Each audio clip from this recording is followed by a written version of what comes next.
All Hopefully right. you can make that into some.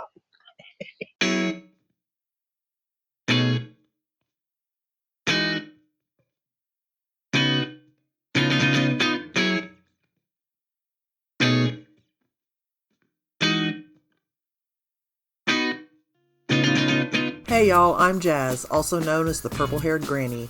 Welcome to my messy, chaotic urban garden. Join me as I work to transform my neglected house and yard into a beautiful, thriving space. Together, we'll tackle garden projects, DIY fixes, and share tips for bringing life back to an urban oasis. Subscribe and follow along on this wild and wonderful journey. In today's video, I'm going to give you a midsummer tour of my garden. A lot has changed since the first garden tour. I want to show you what's changed, what grew, what failed, and overall how my first garden is doing. We're going to start with the dill. I'm telling you, man, my dill suffered. It was looking so good in the basic garden chores It was, video. wasn't it? And because of the zucchini that was taking over this corner, it choked out the dill and made it stretch even harder to find sunlight. And also, I really think it needs to be in a less shady area. I think next year that's going in the back. All right, the next one is the cucumber. Yep, it is kind of struggling. It is still putting off flowers, and it is still putting off the occasional cucumber. I've got a lot of really browning leaves, a lot of probably pest damage, or not. Honestly, I really don't know. So yeah, it's struggling, but it is still putting off fruit. A lot of them are turning out this funny shape, so I don't know if that's stress, lack of nutrients, improper pollination. I really don't know. Oh, and I wanted to point out that we lost the wheel bug. His name is George. We like George. Is that like sprinklers? After we shifted the plant over to the trellis. And I think it might have actually been a detriment to the plant because it really did seem to start struggling after that wheel bug disappeared. So I don't know if it's just the bugs took over because the wheel bug wasn't there to protect it anymore, or if something just happened to coincidentally happen at the same time that caused it to start struggling. Over here we have the basil. Isn't this all basil? All that stuff for there in the middle, yep, that's all basil. It's purple basil, Thai basil, and regular sweet basil. I can barely even keep up with the with the harvesting. So the ghost peppers are basically, they're really small. They're putting off flowers, but I'm not seeing any fruit. And I really just think it's down to they're not getting enough light. Because otherwise they seem healthy. They're bright green. There doesn't seem to be any stress to the plant, but I'm not getting any fruit. As we go along, low light is going to be a repeating issue. Oh, we got a bumblebee. We got a bumblebee. We got a bumblebee. Look, the baby bumblebee is just sleeping. Ow. It's a resting bumblebee. So these are all the tomatoes. I mean, I'm getting ripe fruit off of them, but they're just so much brown material, brown leaves, spindly stalks. They're so leggy due to a lack of light. And when we get around back, you'll see the difference. I mean, I am getting fruit, just not a lot of it. It's all small, and I've got lots of browning, struggling leaves, and it's very leggy. It shouldn't be this tall. It just shouldn't. I mean, the ones out back, in comparison, are like this tall. Yeah, the little green leaves are the rue. I mean, I suppose haven't really seen any pests on the tomatoes, so I guess they're doing their job. I really still don't know what to do with it as far as using it as an herb. So it's just sort of there to look pretty and be a pest deterrent. If you can see the difference between the rue that's underneath the tomatoes and a lot more shaded, and the stuff that's in the middle that isn't as shaded, you can really see a size difference. Okay, what's next? Cayenne. I'm getting tons of fruit, but again, it's small, it's thin, and the plants themselves, the stalks are very thin and tall and leggy. Again, down to just a lack of light. But I'm getting tons of cayenne off of it, so it's getting enough light, I guess, but not as much as it probably prefer. And it looks like I might have some ivy climbing up it. I'm gonna get rid of that. Okay, onto the second bed. Obviously this stuff is huge. Look how much these have grown. My sage is massive. I have been having to actually keep an eye out for flowers. These are starting to try to flower. They're so tall. But yeah, despite regular harvesting, they're still massive. Yeah, I get better light in this bed. I get really good morning light in this bed over here. So I think that's why my basil is even taller on this bed. And the parsley is still doing really well. So yeah, herbs next year. Now the cinder bed, I really need to trellis this next year. Morning glories are just doing fantastic. Next year I'll have to throw up a trellis. It's actually been very hard to keep it in this bed and from climbing up on all the other plants, especially the grape plant and this sage right here. Every once in a while I go through and untangle it, and yeah. And eventually I gotta come back through and do it again. Same thing with the grape plant over there at the other end. And you can see how much it's grown this summer. I really thought I'd killed that thing, but apparently the rumors are true. Grape plants are hard to kill.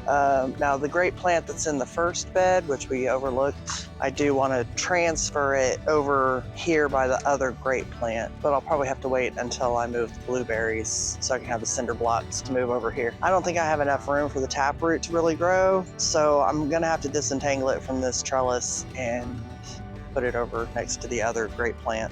All right, next is the blueberries. Yeah, these are going to the back. They're not getting nearly enough light. And yeah, this one over here isn't even really growing. And then that one over there is just super leggy. I have been struggling with the loofah somewhat. It's been hard to keep it watered because it's kind of finicky that way. My one lonely little loofah gourd. It's the only one I have so far. Hopefully we'll get at least another one before October. And at this point it is colliding with my morning glory. I'll show you right here where this big wad is. That's a mix between loofah and morning glory. If you follow it back, the loofah actually goes down on the other side of the tomatoes where that spike is right there that I put in to hopefully keep it more watered. I've been seeing less droopy leaves. Granted, we did have that huge rain, which the ground is still drying out from, but I've seen a lot less wilted leaves on the loofah. Next is the much shorter, quite prolific tomatoes. Despite the squirrels munching on a few of them here and there, I'm still getting a lot of tomatoes off of this thing. Well, I think it's like 4 plants, planted way too close together. I did spend some time today trimming back some of the excess leaves, which I will probably continue tomorrow. So I'm sort of just thinning it out. That will not be part of a video, but yeah, I'm thinning out those tomatoes a little, the leaves anyway. Get a little more airflow, hopefully have fewer browning and curling leaves. Okay, well, it used to be an empty spot. Oh yeah. When I wrote this script or outline, I did plant some more cucumbers in that spot in hopes of being able to harvest before first frost. 2 popped up here. I planted 2 in each hole. There is a short that y'all can watch, hopefully, how this comes out. But yeah, I planted 4 seeds and 3 popped up. We'll see if the 4th one is just a straggler. And yep, I'll just direct those up the trellis when they get big enough. I'll probably, on the one that has 2 in it, I'll probably, whichever one ends up being the bigger one, that's the one I'll keep, and I'll pluck the other one so that I don't have two plants sitting in the same hole vying for nutrients and water. And as soon as those popped up, I put in the spikes to keep them watered. Okay, show the other cucumbers. Those are also struggling, although they are petting off. Ever since it rained, they started shooting off some new greenery and putting off new cucumbers. So hopefully those are improved now that it got some rain and I put in those spikes, and hopefully they'll stay watered better.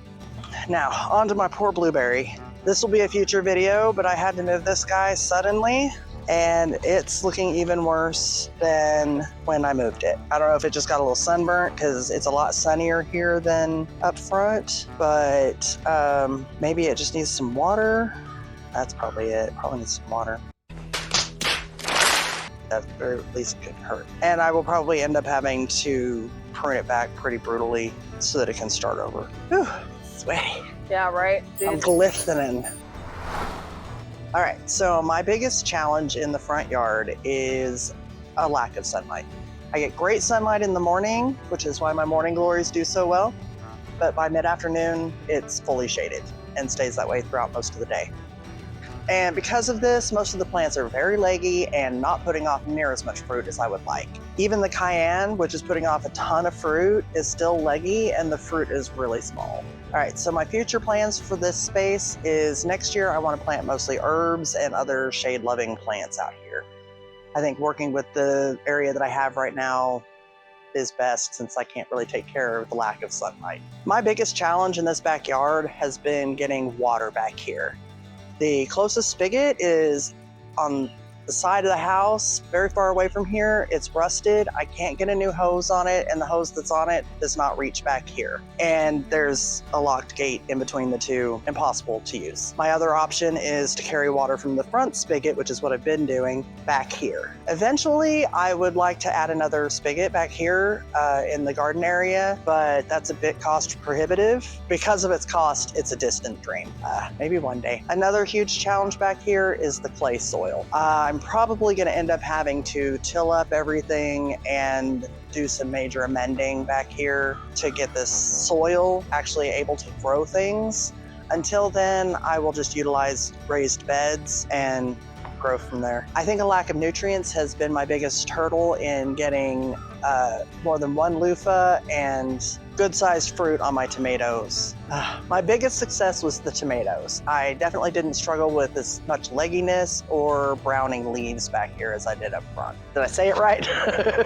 So back here, since there's so much more light, I want to focus on veggies and fruit-bearing bushes like blueberries and raspberries. The raised beds will go here behind me. I'm hoping for 4, 6 will be better. We'll see how it goes. And then along the back fence line, I want to put in blueberries and raspberries. Overall, I'd say the biggest issues have been a lack of sunlight in the front yard and a general lack of nutrients across the board. These two things have really held back some of my plants this season. But there is good news. A lot of my sunlight issues were solved this spring when the electric company came through and took out some of the problem trees and branches. That right there is where the tree used to be. And it went up and got into them power lines. But look at all that light, oh my God. So now I'll be focusing more of my vegetable growing efforts in the backyard where the sun can really reach them. And as I've mentioned, I'll also be moving the blueberries out back where they'll get more consistent light. I am planning to continue adding flowers to attract pollinators, which should help the overall health of my garden. Eventually, I would like to clear the ground in the backyard, level it out, and add some ground cover like clover, red thyme, or even oregano. This should help improve the soil quality and make the area a little more manageable. I do have a few ongoing projects that I'm really excited about. I'm continuing to add raised beds, some DIY with these fence posts I've got laying around, and a few I'll be buying to speed things up. I'm also still in the process of cleaning up the trash and the debris that's built up over the years. It's been a bit of a slow process, but we're getting there. And eventually, I hope to be able to take out a few more unnecessary trees and saplings to open up the space even more. When it comes to future plans, I'm definitely inspired by permaculture. I want to plant as many perennials as I can around the property, like blueberries and raspberries. It's all about creating a sustainable, self-sufficient garden that can thrive for years to come. So that's it for this tour of my little garden. I know I still have a lot to learn as I figure out what works and what doesn't. But honestly, despite the challenges, I feel like it's been a pretty successful gardening season so far.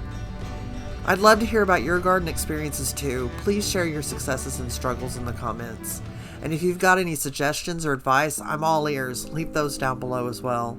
If you like this video, please give it a thumbs up and subscribe for more of my gardening journey. Thanks for joining me, and I'll see you in the next one.